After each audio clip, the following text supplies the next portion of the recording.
आज इस वीडियो में हम बात करने वाला एक बहुत ही कॉमन, पेनफुल और निग्लेक्ट किया हुआ कंडीशन यानी पाइल्स की तकलीफ, हेमोरॉइड, जिसे आयुर्वेद में अर्श के नाम से हम जानते हैं।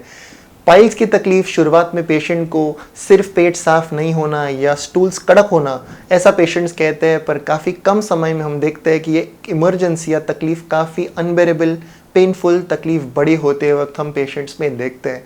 पेशेंट का माइंडसेट होता है कि सिर्फ पेट साफ होने वाली दवाई अगर हम इस्तेमाल करें तो पाइल्स से राहत मिल जाएगी, पर लैक्सेटिव से पेट साफ होना से पाइल्स के तकलीफ का ज़्यादा इतना रिलेशन नहीं है। इसका जड़ कुछ और है। इस जड़ के बारे में आज हम डिस्कस करने वाले कि लिस्ट ऑफ रेमेडीज़ आपके लिए जो आपको कुछ ही दिनों में उसका फ़ायदा होगा।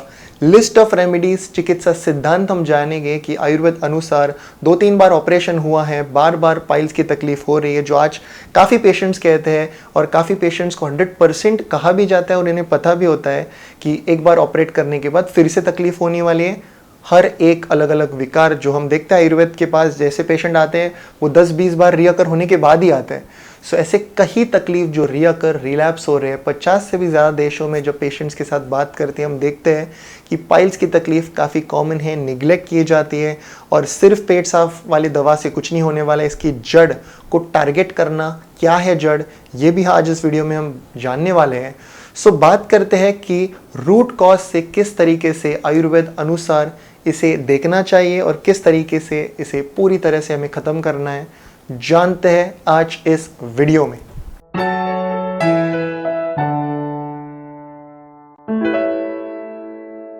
नमस्ते everyone, welcome to Jovees hospital of Ayurveda and aesthetic centre Mumbai.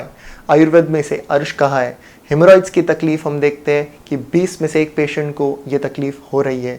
कई बार ऑपरेट करने के बाद भी फिर से तकलीफ हो रही है अगर पोस्ट केयर इसका सही तरीके से मैनेज नहीं किया है। पोस्ट केयर यानी जड़ ठीक नहीं की है, एक तरीके से हम ये कह सकते हैं। सो वेरी इंपॉर्टेंट है कि 4 ग्रेड बताए, ग्रेड 1, 2, 3, 4, चौथा ग्रेड जहाँ पर इतना बड़ा मास फॉर्म हुआ है कि वो अंदर भी नहीं, एनस के अंदर भी नहीं जा रहा। 3rd ग्रेड जहाँ पर इट इज़ हैंगिंग आउटसाइड और मैन्युअली उसे अंदर रखना पड़ रहा है। ग्रेड 2 कि वो खुद ब खुद अंदर जा रहा है आफ्टर पासिंग स्टूल्स, और ग्रेड 1 का पाइल ऐसा है जहाँ पर उसकी शुरुआत हुई है। हम देखते हैं कि निगलेक्ट करने के कारण एक ही दिन में कम समय में हम देखते हैं पेशेंट में ब्लीडिंग जैसे चीज़ें, बर्निंग सेंसेशन की चीज़ें, ब्लीडिंग के कारण fatigue, weight loss, anaemia, blood loss और आगे के उपद्रव, अर्श के जो बताए कॉम्प्लिकेशन जो हेमोरॉइड्स के बताए हैं। आयुर्वेद अनुसार बहुत सुंदर तरीके से इसका स्पष्टीकरण दिया है कि दोष अनुसार इसके बारे में बताया कि वो कैसे लगेगा, कैसे दिखेगा, क्या लक्षण होंगे और क्या उसकी चिकित्सा होगी। वातज अर्श, पित्तज, कफज, शुष्कज अर्श, रक्तज अर्श, हर एक प्रकार के अर्श के बारे में विस्तार में एक्सप्लेन किया है आयुर्वेद में, जिसके बारे में किसी और वीडियो में हम बात करेंगे, which will be pretty much lengthy. इस वीडियो में हम बात करें सिद्धांत के बारे में, उपाय के बारे में और लिस्ट ऑफ रेमेडीज़ के बारे में, जिससे आपको कुछ ही दिनों में फ़ायदा ज़रूर होगा। सो बात करते हैं चिकित्सा सिद्धांत क्या है। पहला चिकित्सा सिद्धांत बताया है वात कफ हरत चिकित्सा, यानी मोस्ट पाइल्स के पेशेंट हम वात कफज देखते हैं। वात कफज यानी क्या? वात ड्राइनेस, पेन, कफ यानी क्या? तो वहाँ पर सूजन है, सेक्रेशंस है। ये लक्षण हम काफ़ी कॉमनली देखते हैं। भगवान चरक, जिन्हें फादर ऑफ मेडिसिन के नाम से हम जानते हैं, चरक संहिता में वो बताते हैं कि वात श्लेष्म अर्शसाम तक्र परम नास्ति इह भेषजम, यानी तक्र जो बटरमिल्क है ये श्रेष्ठ दवा है। आचार्य चरक के अनुसार हम देखते हैं कि तक्र को श्रेष्ठ माना गया है। बटरमिल्क का सेवन before meal, after meal, during meal, दिन भर फ्रेशली प्रिपेयर्ड बटरमिल्क, तक्र, छाछ का सेवन अगर हम करते हैं तो इसके बहुत अच्छे फायदे होते हैं। पर छाछ बनाने का सही तरीका क्या है? दही में बहुत ज़्यादा पानी ऐड करना, डाइल्यूट करना, उसे अच्छे से ग्राइंड करना, घोटना, मलाई को निकालना, यानी बटर को निकालना, और फ्रेशली प्रिपेयर्ड बटरमिल्क जो काफ़ी दिन तक ना रहा हो, जो खट्टा ना हो और जो कषाय रसात्मक का हो, जो फ्रेशली प्रिपेयर्ड हो, उसमें कोई भी खट्टी चीज़ न डाले हुए बनाया हुआ छाछ। तो इस छाछ को बहुत श्रेष्ठता दी है आचार्य चरक ने, इसका सेवन हमें करना चाहिए। आचार्य चरक हमें कहते हैं कि चित्रक को अगर हम छाछ के साथ लेते हैं तो और भी पेशेंट्स को, अर्श के पेशेंट्स को काफ़ी फ़ायदा होता है। स्पेशली वात कफज का जो अर्श है उसमें ज़्यादा फ़ायदा होता है। ये कैसे करना है? तो 100 ml बटरमिल्क छाछ फ्रेशली प्रिपेयर्ड अगर हम लेते हैं उसमें 3 से 4 पिंच चित्रक के जो रूट्स है, चित्रक का जो चूर्ण है, या फिर 1/4 to ½ टीस्पून ऑफ चित्रक इसे ऐड करना है, 2 मिनट के लिए मिक्स करना है और इसे ऐसे ही छोड़ना है 2 से 3 घंटों के लिए। आफ्टर 2 to 3 आवर्स स्ट्रेन करना है और उसका सेवन दिन में 1 से 2 बार हमें करना है। और हम देखते हैं कि जड़ क्या है अर्श का, तो जड़ है जड़ ठीक हो रहा है जब हम डाइजेस्टिव एंजाइम्स को करेक्ट कर रहे हैं और लिवर फंक्शन को इम्प्रूव कर रहे हैं। चित्रक लिवर और प्लीह स्प्लीन पर जाने वाला एक अद्भुत दवा है। ओवरऑल वात के लिए इसके काफ़ी अद्भुत फायदे हैं। गैसेस है, ब्लोटिंग है, एब्डोमिनल डिस्टेंशन है, स्टमक एक है, लिवर और स्प्लीन के जो कंडीशंस है इसके लिए चित्रक के काफ़ी अच्छे फ़ायदे हैं।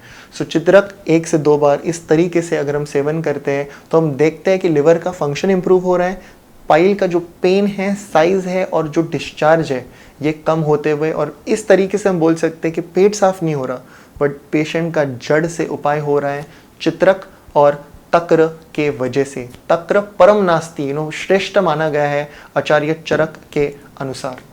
दूसरा उपाय, पित्त प्रकृति के पेशेंट्स, पित्त के पेशेंट्स वात कफ के भी ले सकते हैं, पर ऐसे पेशेंट जो नॉन डायबिटिक हो, हम देखते हैं इन पेशेंट्स में किशमिश का काफ़ी अच्छा फायदा होता है। 10 से 15 किशमिश या 15 से 25 काला मुनक का किशमिश, काला मुनक का ब्लैक रेजिन्स, ब्राउन नहीं पर ब्लैक रेजिन्स, सुबह पानी में भिगो के रात को सोने से पहले चबा के 32 बार जब इसे खाया जाता है तो सुबह पित्त का रेचन होते हुए हम देखते हैं। पेशेंट का स्ट्रेस कम हो रहा है, नींद अच्छे से आ रही है और पित्त का रेचन हो रहा है। इस तरीके से पेशेंट के सिम्टम जो है कम होते वक्त हम देखते हैं। तीसरा उपाय, हम देखते हैं कि ऐसा आहार बताए आयुर्वेद में जो औषध की तरह काम करते हैं। उसके पहले लाइक टू शेयर कि आज दुनिया भर में Ayurveda practitioner, general practitioners active Veda India lax C med syrup का इस्तेमाल करते हैं, herbs in extract form, one of the unique syrup जो कि लैक्सेटिव जो सिरप फॉर्म में है। So lax C med syrup extract form, medicine in syrup form, this is lax C med active Veda India. और जैसे हम देखते हैं कि जब तक डाइजेस्टिव एंजाइम को करेक्ट नहीं करते और यकृत पर जाने वाले दवाइयाँ नहीं किए जाते तब तक पाइल्स, फिशर, फिस्टुला की तकलीफ कम होते वक्त हम नहीं देखते। इसलिए लिवर टॉनिक श्रेष्ठ आज दुनिया भर में जो कॉमनली इस्तेमाल किया जाता है active Veda India liv C med tablet, liv C med syrup, which also involves the pure extracts of चित्रक along with other यकृत द्रव्यस। So this is about the active Veda India जो पेशेंट्स को जिसका काफ़ी फायदा होता है। Coming back to the topic again, कौन सा आहार है, तो ऐसी चीज़ें जैसे पटोल, जैसे पॉइंटेड गर्ड, ये एक फल भाजी है, फ्रूट वेजिटेबल है जिसका सेवन हम करते हैं तो काफ़ी फायदा होता है। इंडियन गूसबेरी, आंवला का सेवन, तक्र का सेवन, हम देखते हैं किशमिश का सेवन, हम देखते हैं खाना घी में बनाना और तेल में नहीं बनाना, खाने के पहले 2 चम्मच घी लेके खाना शुरू करना या खाने के ऊपर घी पोर करके फिर उसका सेवन करना, रात को सोने से पहले आधे कप या 1 कप दूध में 2 चम्मच गाय का घी डाल के उसका सेवन करना। हमें जानना काफ़ी इंपॉर्टेंट है कि अगर हम सिर्फ लैक्सेटिव का इस्तेमाल कर रहे हैं तो हम आंतड़ों में और रुक्षता और ड्राइनेस के कारण और वात प्रकोप और वात के अलग अलग रोग या वात के लक्षण बढ़ते वक्त हम देखते हैं। सो आंतड़ों को किस तरीके से स्निग्धता दे सकते हैं, वात को कम कैसे किया जा सकता है, ऐसा विचार हमें रखना है। पेशेंट्स हम देखते हैं कि 12-12 चम्मच दवाइयों के लेते हैं, पहले 1 से काम होता था, अभी 5, 6, 8, 12 चम्मच। आंतड़ों में जितनी रुक्षता उतनी तकलीफ और बढ़ने वाली है, इसलिए स्नेह वहाँ पर पहुँचाना, स्निग्धता पहुँचाना ये काफ़ी इंपॉर्टेंट बात है। इसमें एक आहार आता है यानी सूरन, एलिफेंट यैम, छाछ में इसे भिगो के इसको सुखाना और इसका एक सब्जी बनाना। काफ़ी रेसिपीज़ आपको यूट्यूब पर मिल जाएगी। एलिफेंट यैम पर रिसर्च हुआ है जहाँ पर यह प्रूफ किया गया है कि पाइल जैसे कंडीशन में इसके कैसे बेहतरीन फ़ायदे हैं। सो सूरन वटकम या सूरन वटक नाम का आयुर्वेदिक दवा है जो पेशेंट्स के लिए हम कई बार इस्तेमाल करते हैं, पर एलिफेंट यैम खाने में हफ्ते में 2-3 बार इंक्लूड आपको ज़रूर करना चाहिए।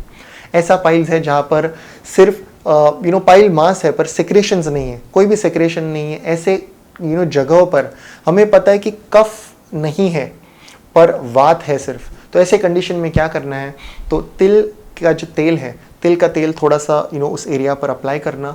उसके बाद तिल के बीज एक क्लॉथ पर लेना, कपड़े पर लेना, उसको अच्छे से पोटली बांधना, गैस पर थोड़ा रखना और उसका एक फोमेंटेशन, उसका एक सेक देना उस पाइल मास के एरिया पर।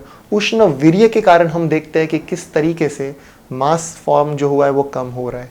सो पहला सिद्धांत क्या है, ये है वात कफहरम चिकित्सा, दूसरा है उष्ण स्रोतो शोधन द्रव्य, और तीसरा आता है वातानुलोमन चिकित्सा जैसे कि लैक्सीमेड सीरम। वातानुलोमन ये तीसरा हो गया। Correction of digestive enzymes and the improving liver function, ये दो इंपॉर्टेंट चीज़ें आती हैं। सो इस वीडियो को आप अच्छे से एनालाइज करिए, इसके पॉइंट्स नोट डाउन करिए, कुछ डूज डोंट्स आपको डिस्क्रिप्शन बॉक्स में मिल जाएंगे, go through them, add them in your life and see the change that you experience. Ayurveda में भगवान सुश्रुत, जिन्हें फादर ऑफ मेडिसिन बताया है, भेषज कर्म, विद्ध कर्म, शार कर्म, अग्नि कर्म, रक्तमोक्षण जैसे चिकित्सा पद्धत बताई है। बहुत इमीडिएट और इंस्टेंट पेन रिलीविंग ट्रीटमेंट्स है ये। आप इंस्टाग्राम पर फॉलो कर सकते हो, आप देख सकते हो इंस्टेंटली किस तरीके से पेशेंट को रिलीफ मिलता है। सो आयुर्वेद का ये एक छोटा सा डिस्क्रिप्शन वीडियो, जहाँ पर आपको लिस्ट ऑफ रेमेडीज़ यहाँ पर मिल रहे हैं। डिस्क्रिप्शन बॉक्स ज़रूर चेक करिएगा for the dos and don'ts list. कोई डाउट्स क्वेश्चंस कमेंट सेक्शन में ज़रूर पूछिए। Reach out to us, we are here for you. Until next time, from Jovees and the team, look impressive, be progressive.